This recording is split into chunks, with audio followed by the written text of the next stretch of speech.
to explain the circular economy in a simple words to make everyone clear about the fundamentals about it.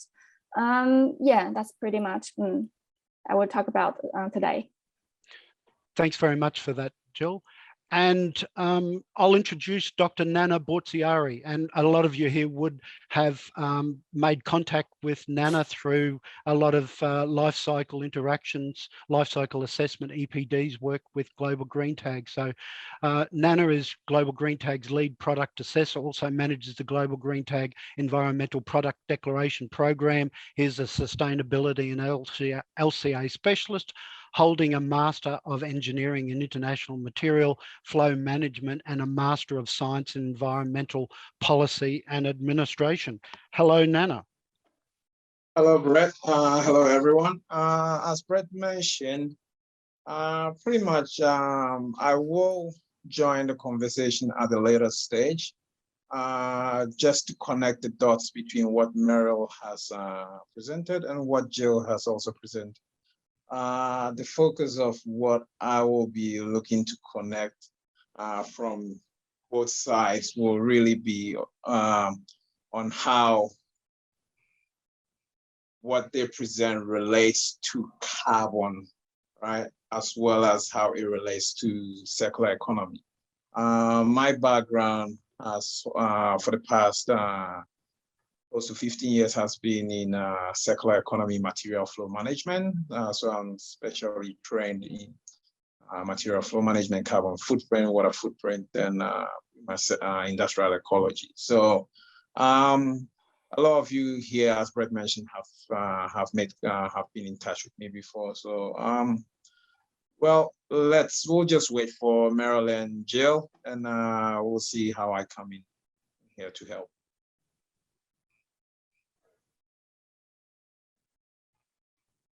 Thanks very much for that.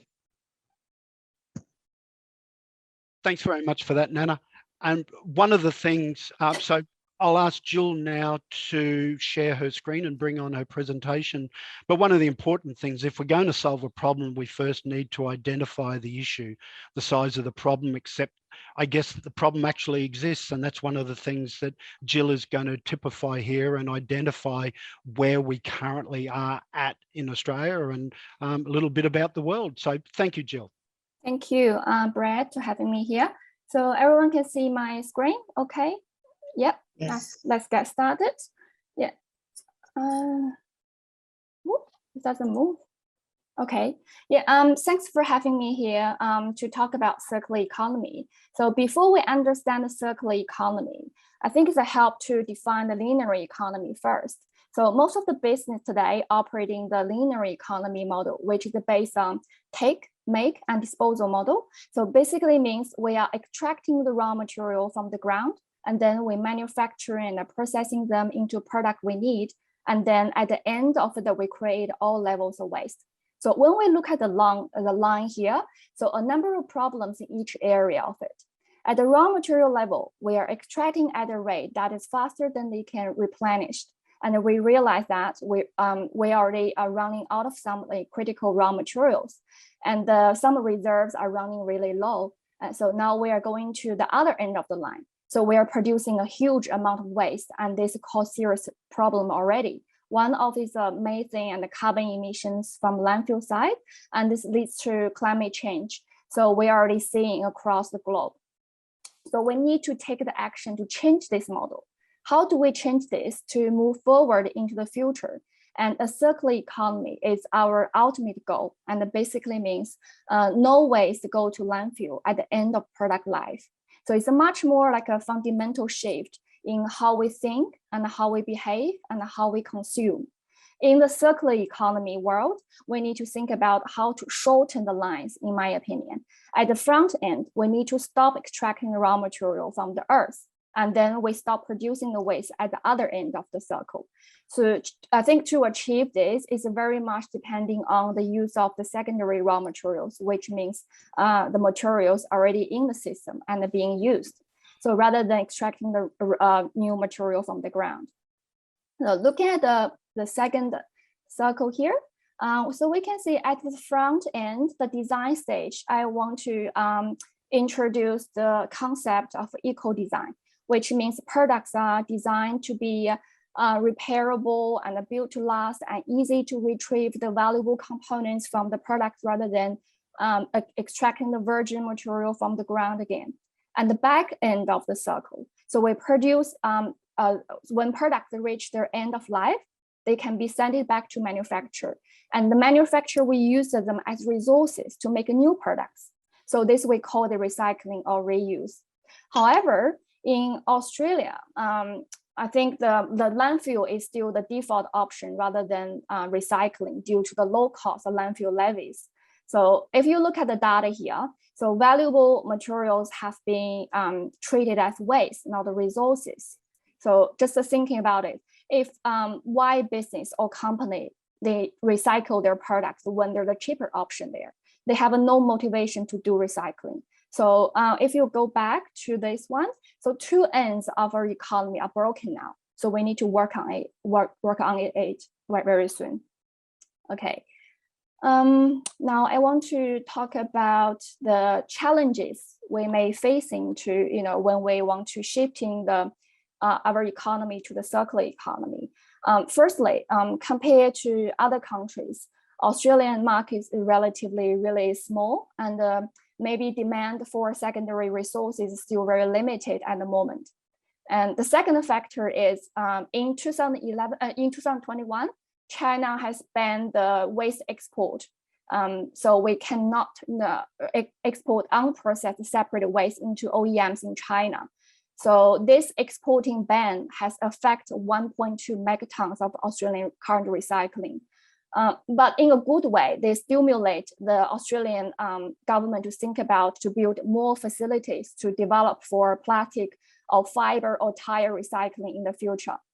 This is also the good thing.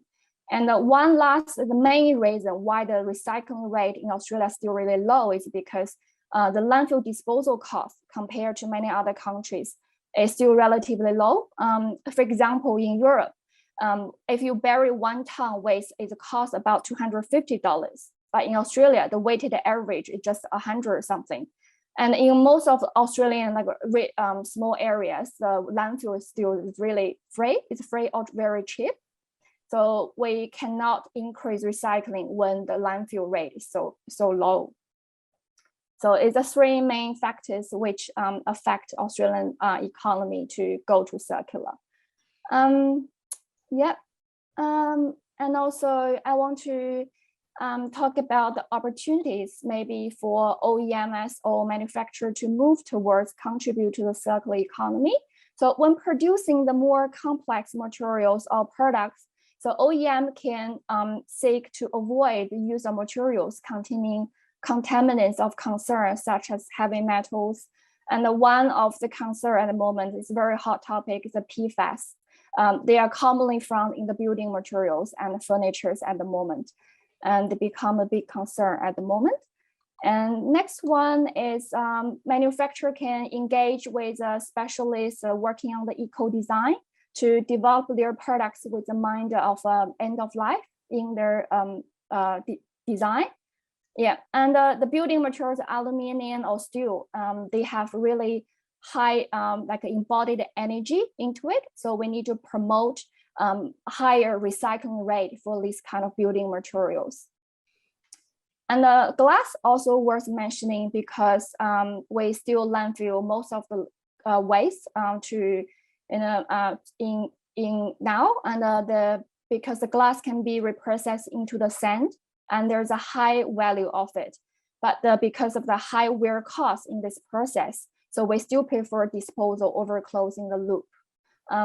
So the margin profitability in the glass recycling is very, very slim. Maybe manufacturer need to consider about how to recycle the glass more in the future to reduce the glass go to the landfill. Lastly, it's the energy to waste. A lot of construction and demolition waste, we call the C&D waste. They have calorific values, such as organic fractions in the C&D waste, such as treated timber or wood. They may be recovered to provide feedstock to produce liquid fuel. This is very beneficial as well. Lastly, from my point of view, there are some of the more examples. If you it does move, okay. Examples of the circular economy are already happening in Australia at the moment. First one, I want to say the plasterboard collected from the construction and demolition waste is reprocessed into the new plasterboard to replace the virgin gypsum. Actually, plasterboard is a waste is 100% recyclable. When you recycle more, it can reduce landfill and transportation costs and reducing the demand for gypsum, which is a natural occurring but finite mineral, very valuable. And bricks and concrete, they can be crushed into the aggregates for reuse in the concrete works. And facilities are called urban quarries, and they can replace rock quarries that are located further away from the manufacturing side. So by doing so, we can also reduce the transportation costs in this process. Food waste is very important too. We can recycle it to organic fertilizer used back on the farm. At the moment, Australian government are promoting the FOGO bins system. It's called a food organic, a garden organic waste bins. They want to reduce organic content in the landfill because organic contribute a huge amount of methane emission on the landfill side, which contribute to climate change. One last thing I want to mention is the textile processing back to the new fabric. This is still in the early stage, but it's happening. Australian Fashion Council already done some work on it. They engage with the retailers, manufacturers, maybe designers and waste companies. They create Australian first national product ownership scheme for the clothing textile recycling. So this also in line with our waste diversion target, which we have to achieve 80% of the waste diversion from landfill by 2030s. Yeah, this is pretty much I want to see. I also want to add that as a human, we're living on the planet as a dominant species. We constantly trying to change our living environment to fit our own needs.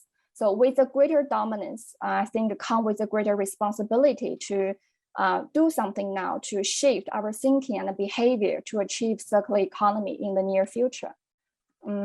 Yeah, thank you. That's pretty much I want to say in this presentation. Thank you, everyone. Thanks very much for that, Jill. Given that you hold a master's degree in waste engineering, and I think I can class you as an expert then. A waste lady, they say. A waste lady. So in your opinion, should government be doing more? Is government doing enough? Is this a business problem? Like, we have a mutual friend in Mr. Stephen Morris from Close the Loop, and unfortunately Stephen was going to be joining us today, but unfortunately wasn't able to make it. So I think most people know about Close the Loop and various products where they identified a waste stream and then went about creating products that could use that waste stream. So I guess my question to you is it up to innovation, or should the government be going, thou should be doing this? I think Australian government has done something, but it's not enough at the moment. From the waste management point of view, the landfill is too cheap at Australian. They just charge maybe $100 something for the waste to be landfilled. This will hamper the recycling rate because the landfill is so cheap. So they prefer to landfill their waste rather than recycling it. Also, I'm thinking the landfill levy should be increased to promote the recycling rate, because landfill is like a vacuum cleaner. They suck everything to there. They don't discriminate the recyclables or residual waste. Basically, you can landfill anything in Australia.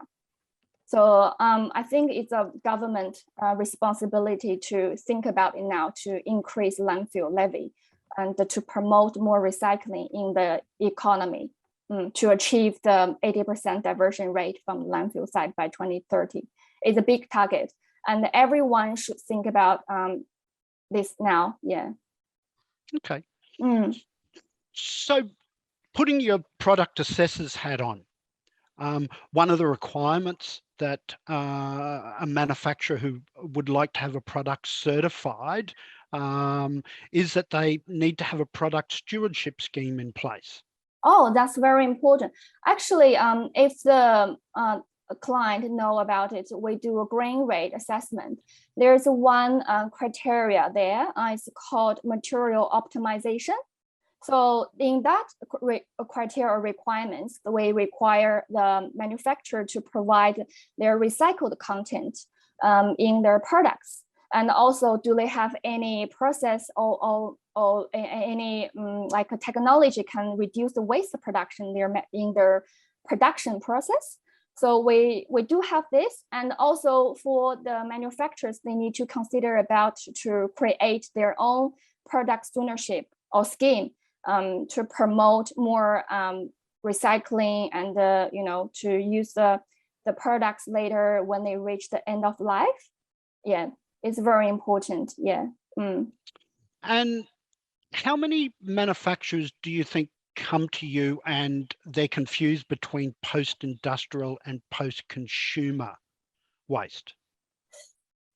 No.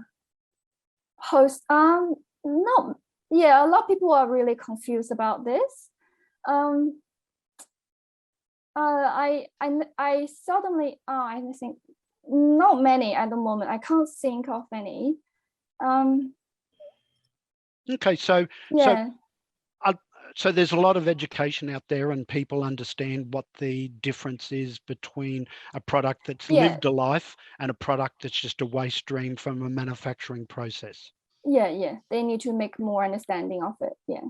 Okay. It's definitely, yeah. Okay. Thanks very much for that, Jill. Really appreciate that. And as Deborah shared in the chat box there, if you've got a question, please put it in the chat box, or if anyone's got a question for Jill, if you want to post that. But in the meantime, I'll ask Jill to stop sharing her screen, and I'll ask Meryl to step up to onto the stage. So Meryl, over to you. Thanks so much, Brett. And yeah, thanks, Jill. That was a really great presentation. That was wonderful. So, I mean, let me know as well that you can see my screen. Yes. Cool. Wonderful. Okay, well, look, I'm really glad to be here today. I just want to say thank you again for having me. And today I just, Jill's gone into a lot of detail around more the technical side of things.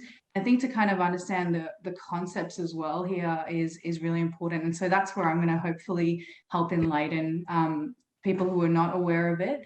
And I guess a little bit about myself. I was, made redundant a few years back, and thankfully to the pandemic, all job opportunities that were on the table just fell away. And it made me realize, I just don't want to be part of ticking boxes anymore. And I really just wanted to create a world where I get to be part of solving these problems, such as, going carbon neutral, shifting towards zero waste economies, and helping businesses build circular economy operations. And so that's why I started my business, Subsynctus Consulting, and I've never looked back since. And so, it's brought me to here today. So I'm really thrilled as well to be a part of this conversation. And I really wanted to touch on some concepts that have really built up what we now know as a circular economy. But I guess to understand that, we should really understand the progression of the word sustainability. And so when we first heard of the word, 50 years ago or so, it was really something that we thought of as an operational concern, like, something we could put to the side for as long as possible. But then it started to evolve and really started to become a cost reduction exercise. And, how do we innovate whole of value chains? And now when we think about sustainability, it's profitable businesses versus how do we minimize impact? But where I see the future of sustainability going is really where it becomes intrinsic. It's the norm, and that's fast approaching. That's where we're seeing this new economy emerge.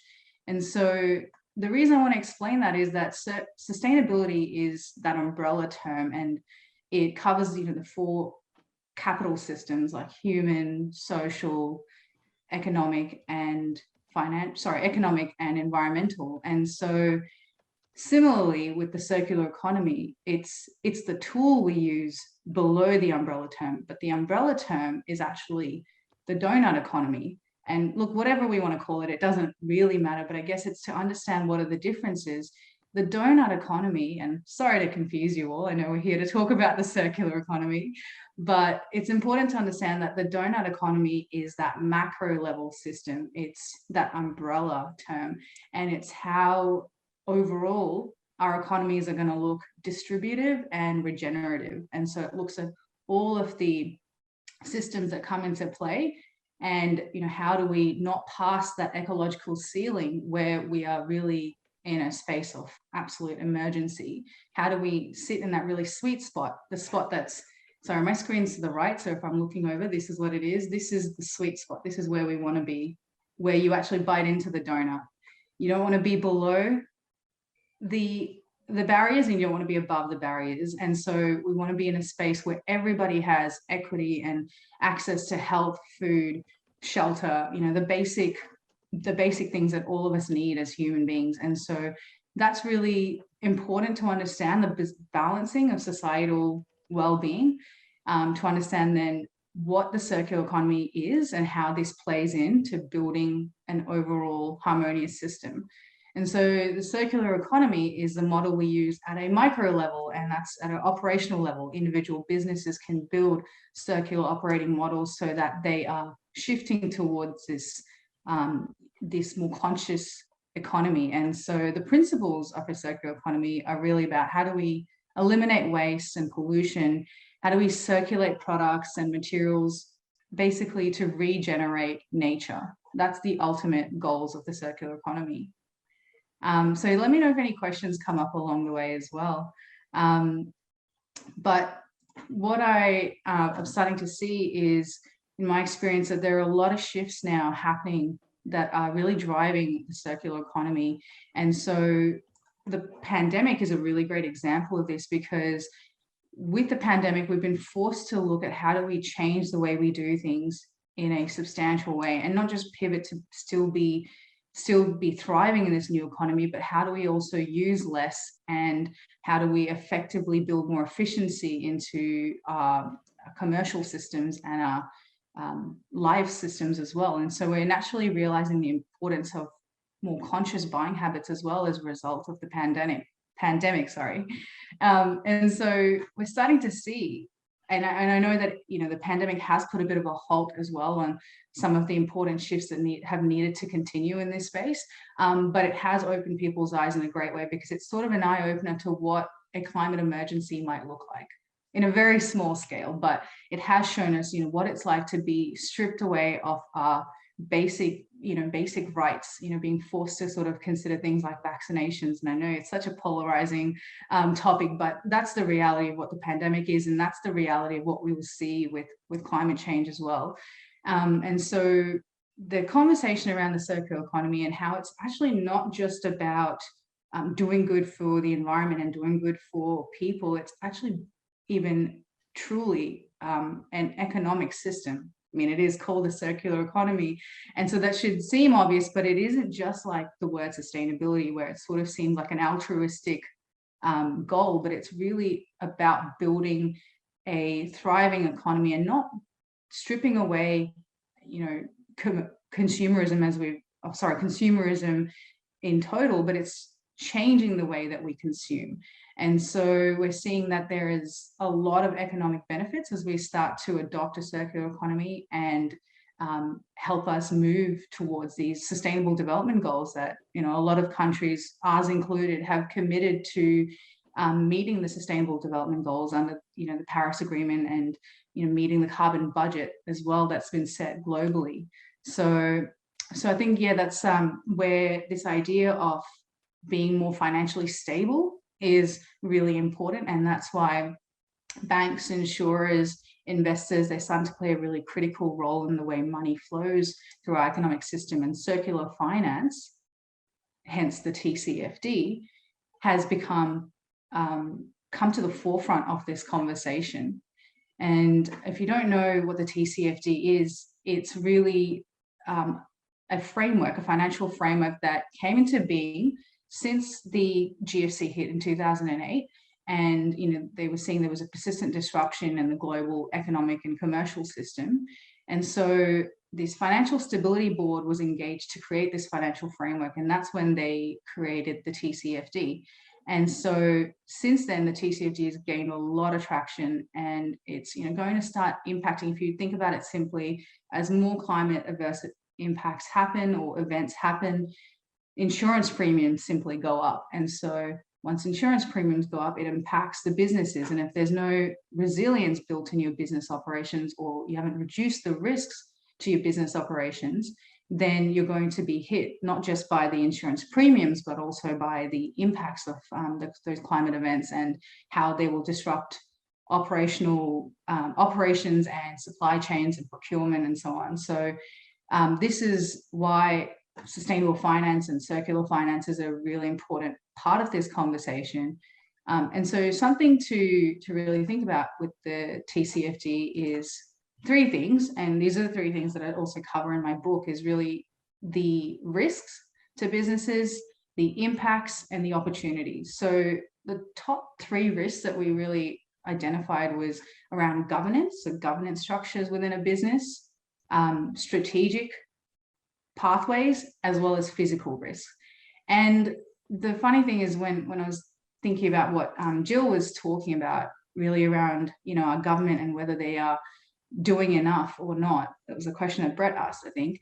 And the idea here is that the same applies even at a business level. It's that the governance really needs to be working towards a climate resilient business, and it needs to be both a top-down approach as well as a bottom-up, and that everybody really needs to be involved, I think. So yeah, I guess I shouldn't digress on that, but that's just some thoughts.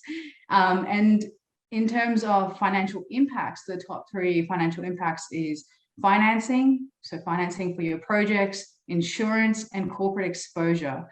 And then the top three opportunities, so the places we need to consider how we might build a more resilient, low-risk operation, is resource and energy efficiency, our products and services, so looking at whole of supply chains, and finally, resilience through market exposure and assets. And so really the two major categories of risks that we need to be aware of is, as we're transitioning to a low carbon economy, there is going to be a lot of risks with that, as well as the physical impacts of climate change that are starting to increase more and more. We're seeing more and more climate averse events daily on the news. And so those are the two key areas of risk that the task force has identified that we need to consider. And so, yeah, is there any, I should probably pause for any questions if there are any at this point. Doesn't seem that way, but yeah, feel free to call it out.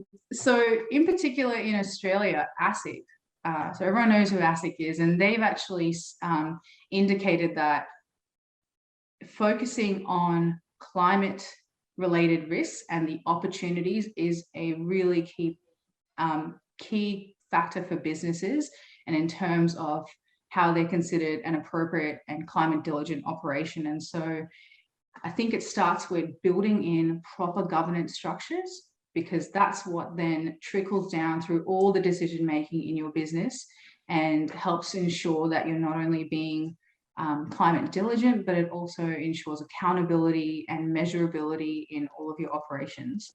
And when we're seeing businesses who are not doing this properly, there is not just the physical risks, of course, of climate change, but there's also risks of community buying habits and reputational risks. There are climate litigation risks. There's so many things that fall under this umbrella of risks. So it's something that we should be strongly considering in the way that we operate our businesses, from the top down and the bottom up.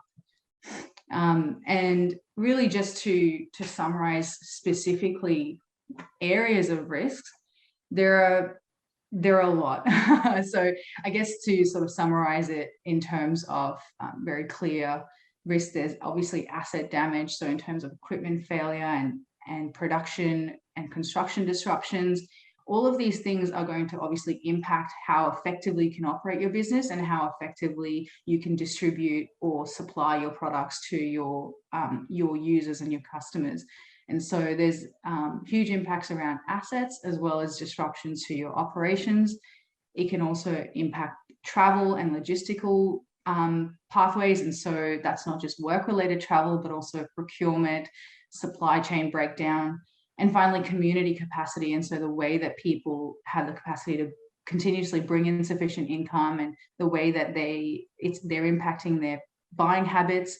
So the overall capacity really reduces and changes as we're impacted by climate change. And something that we need to be considering is, how do we shift towards a low carbon circular operation to reduce these risks and therefore build more resilience in the long term, and not be at the whim of the financial impacts from the changing financial frameworks as well, which they're changing very quickly now, because we're starting to see how important money is, in terms of driving a more low impact planet system.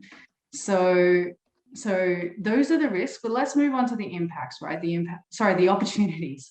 The opportunities are the positive things. What can we do to move towards a more resilient operation? So the first thing I think to think about is hierarchy. Above all else is, energy and resource efficiency fall under this as well. So I'll really just talk about a hierarchy here.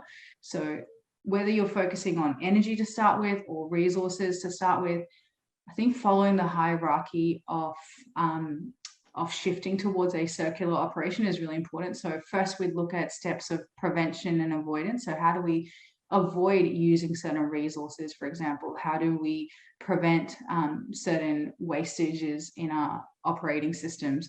Then it's about how do we minimize and improve efficiency. So where can we increase operational efficiency, such as reusing heat sources, or reusing byproducts, or selling byproducts because they have effective value for somebody else.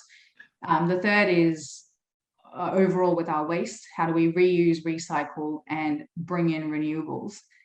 The next is energy recovery. How do we recover our energy and our waste systems? How do we shift towards low emission alternatives? And finally, conventional resource disposal. So that's the last option. So but if we are left with this final amount of waste that we just absolutely cannot do anything with, that's when we finally just resort to landfill disposal. And so that's what a hierarchy is really about. It's about avoidance, efficiency, recycling and reuse, recovery, and finally disposal. So this can be applied to both waste as well as energy, and something that is super important for your business to be creating a baseline around where you're at right now, where you want to be, and how you get there. And that's about really building out strategic roadmaps so that you can shift towards a more resilient business operation. And so finally, I guess to leave you with what the TCFD might be considering for your, what the TCFD might be considering if your business was to go through that process. They recommend that organizations are considering how they identify and assess and manage these climate-related risks. And the 4 areas that they really implore you to look at is your governance, your strategy, your risk management processes, and the metrics and targets. So how do you continue to keep yourselves measurable, accountable, in terms of shifting towards those commitments that you say, in your policies, in your policy statements, essentially. So I'll leave you with that. I mean, there's probably a little bit more I could talk about, but I don't want to take up too much time. But I'm happy to open for questions, or open to you, Brett. Thanks very much for that, Meryl. Did you just want to unshare your screen for a sec? Yeah, no problem. There we go. Thank you.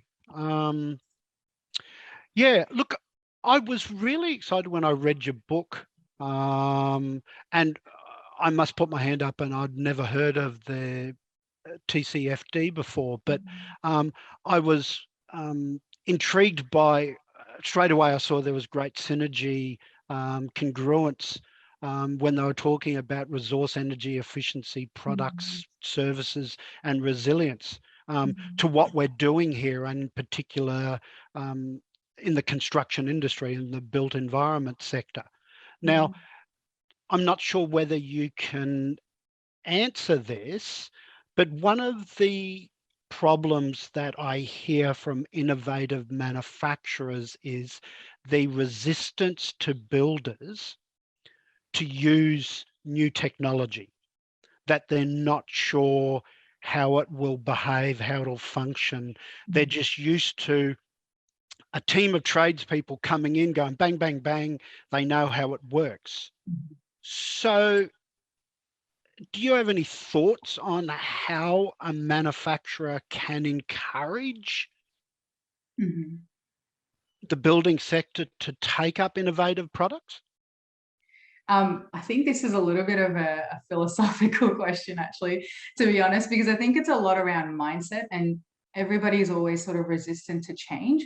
But we're starting to see, and I will give you probably a practical thought on this, but more on a mindset level, I think that we're seeing that when people embrace change and when they start to embrace more failure because they're trying things more quickly and adopting new ways of doing things, there's always overall more success. And if we really just look at one of the biggest businesses in the world, Google, they fail somewhere around 40 to 50% of the time.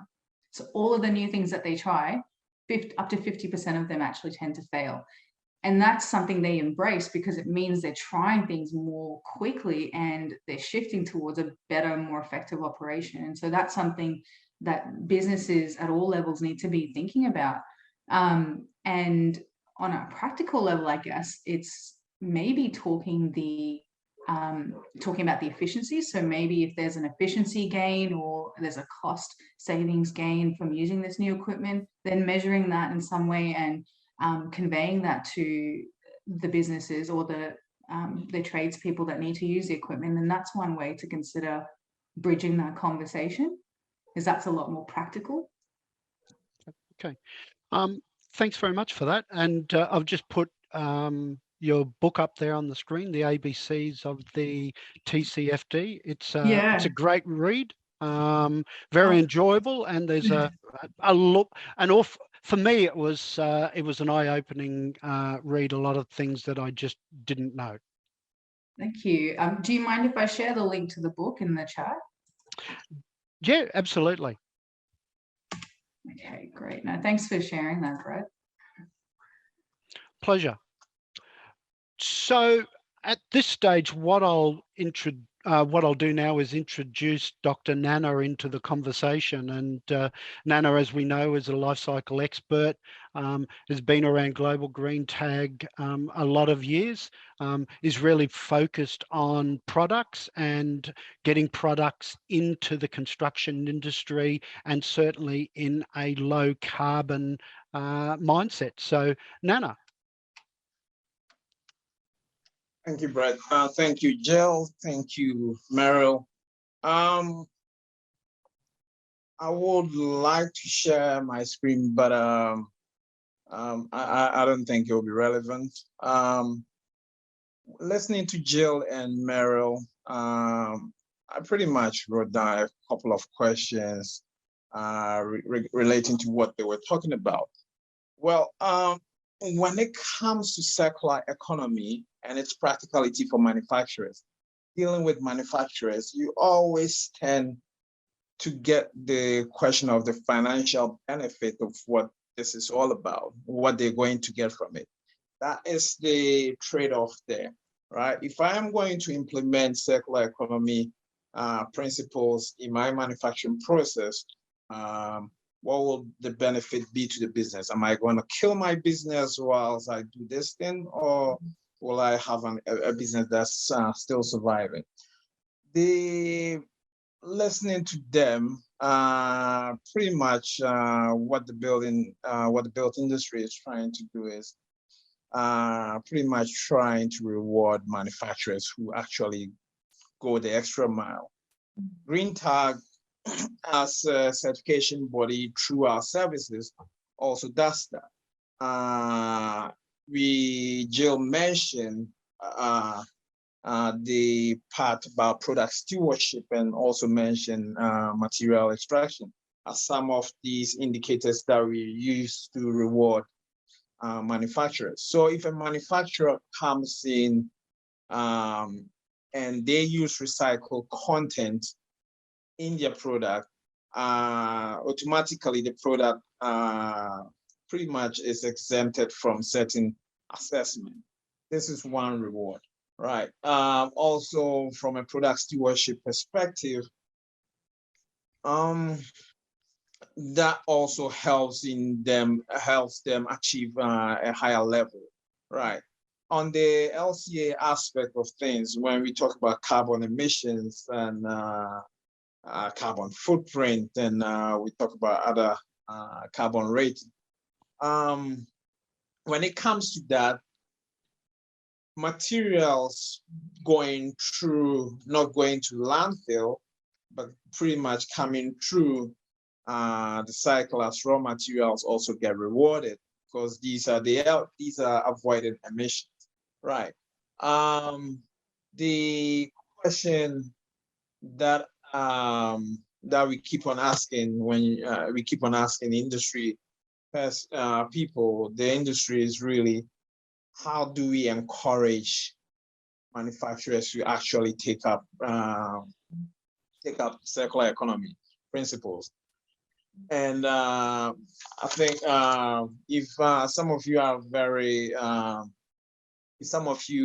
much aware of the new green building framework, the new green star building framework, it pretty much mentions it pretty much brings this to the fore, right? In terms of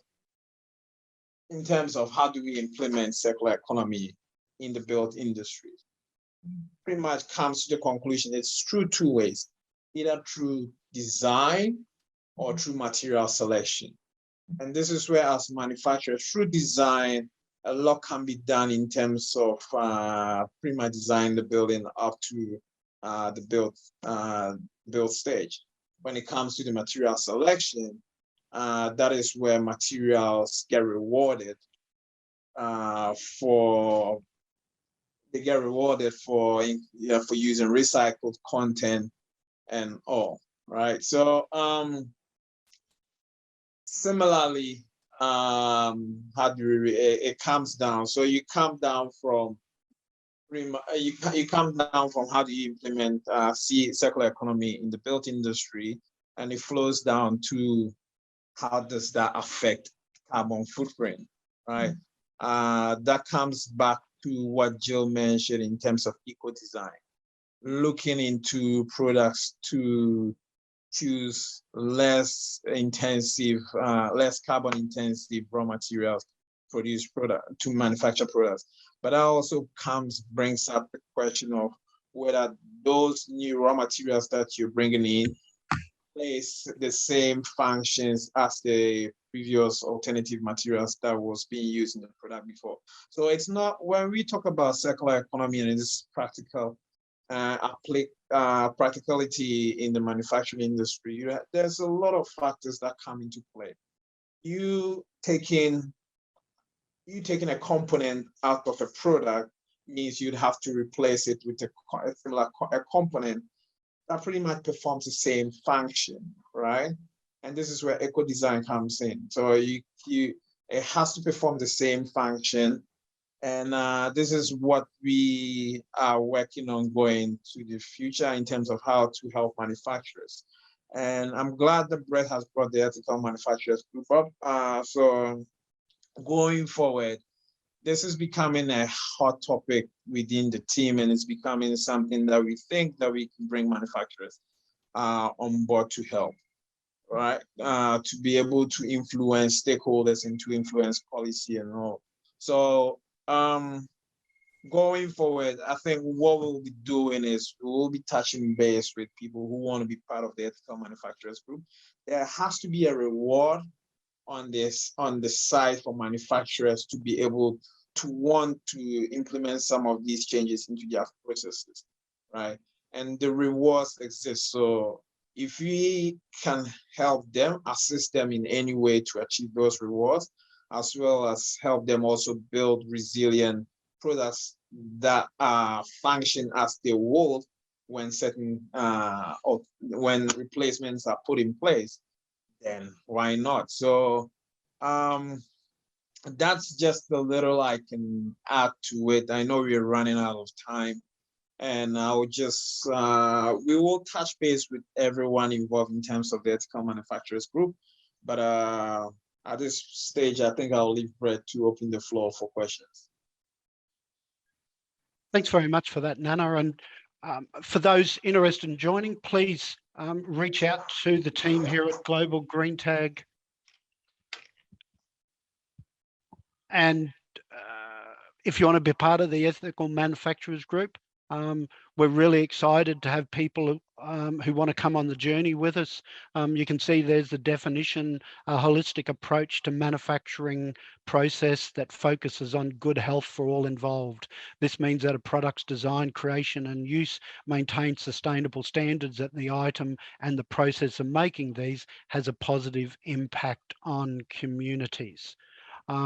So again, we're calling all of Global GreenTag manufacturers to come on board and be part of the Ethical Manufacturers Group, the EMG as it'll be known. So when you see those letters flowing around in our communications, please be part. Meryl, there was a question for you in the chat box from Thomas. Yeah, I did see that. Thanks, Brett. And it was something that I think Nana also touched on as well. And it's really about, you know, so how do we get the SMEs who are wanting to embrace circular economy? How do they really get over this barrier? And really the question is, yeah, will my business sort of fall flat? Or will it still succeed after investing in these technologies and these ideas? But I guess my first thoughts are two things. Is it first needs to be done very holistically. So to start with, reaching out to an expert or a consultant who can do some sort of overarching sustainability report, and not just a fluff report, but really one that covers several things. It creates a baseline so you know exactly where your business is at right now, and you can measure that in terms of emissions. It's usually a common a carbon, so a common metric.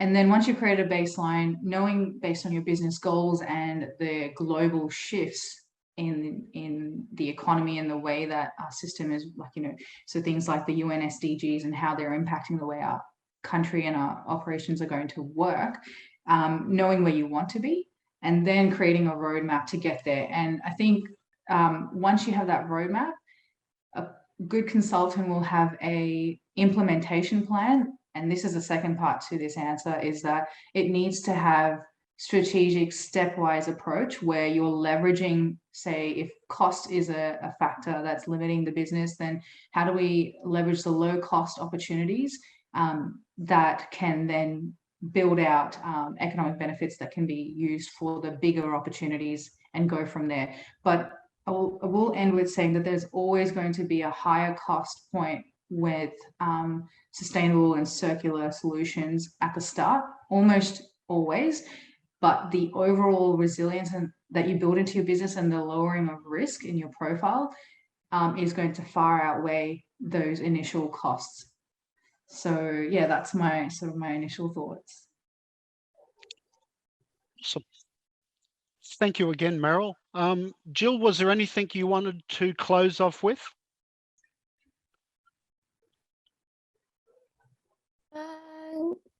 No, actually, Brett, that's pretty much everyone have said enough about it. The great point from Nana and Meryl is, yeah. Thank you. Dr. Nana, is there anything you wanted to say in closing remarks, leaving the best to last? Brett. I pretty much re-emphasize what Meryl mentioned in terms of there's always going to be a cost factor in doing this. And even for SMEs, it's always important to establish a baseline. And that's the only way you can know where you started and where you're going, right? And there has to be measurable metrics that you can measure yourself against. It might be you changing, might be changing processes, it might be changing supply chains. It might be pretty much looking at the whole business looking at the whole business. But there has to be a baseline, and there has to be metrics that you can measure yourself against.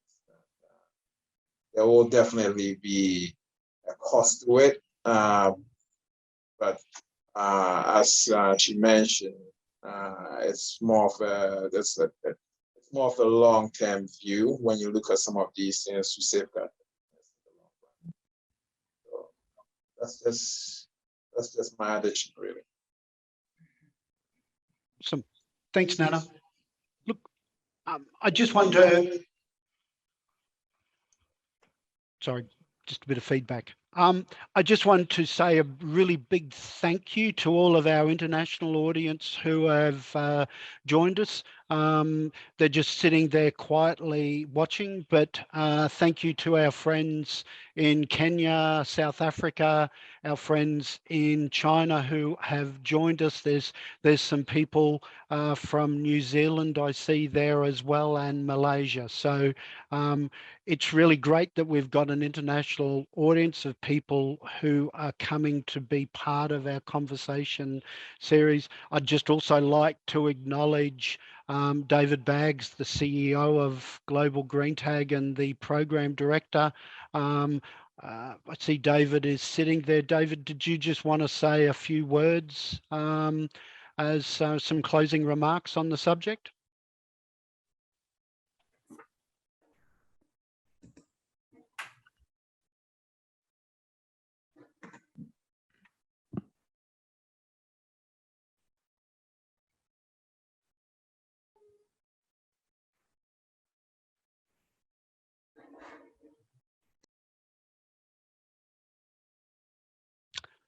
Awkward pause.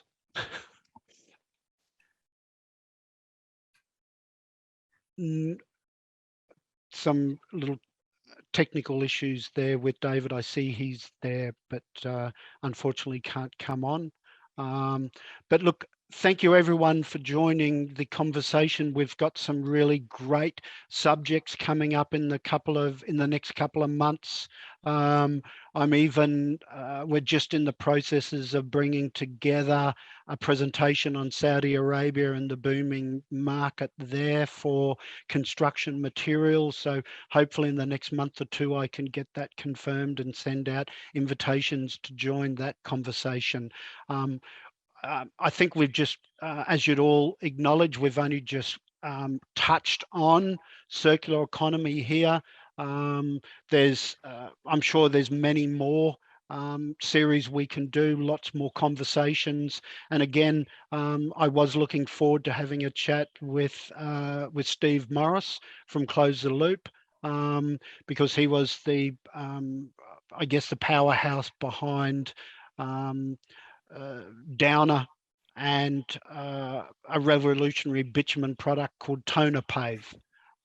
So no doubt in the next series of conversations on circular economy, love to bring Steve into the conversation and have a chat about how you start off with a waste product and then you bring it into a manufactured product. I also, Mary Lou, are you online? Did you want to touch base? Again, apologies for last minute.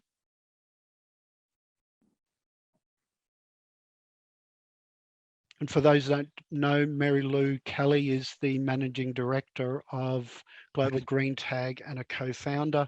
And apologies that the closing remarks here, there's a few technical issues there. But anyway, is there any more questions to either Meryl, Nana or Jill?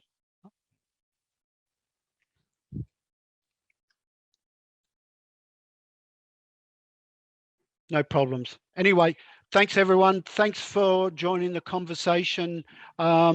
It is recorded and a lot of people couldn't join the conversation. So we're sending them a copy, but if you'd like a copy, please reach out to me via email, manufacturers@globalgreentag.com, and happy to help you if you've got any questions about products that you'd like to be certified, or any questions you've got at all, please reach out to myself or the team here at Global GreenTag. So enjoy the rest of your Wednesday into the evening. I know it's busy for all of us, so thank you everyone. Thank you to Woody from CBME in China. Thanks, Woody, for joining us. And Lizette, our CEO from South Africa. Thank you, Lizette, and acknowledge you being there.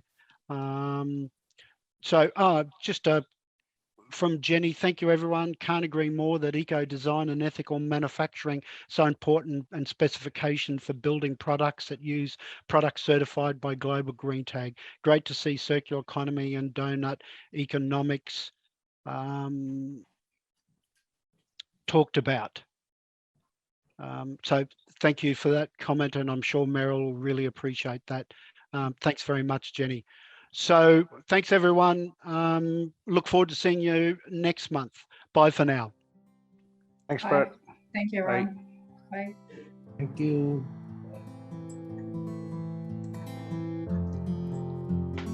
Thank you.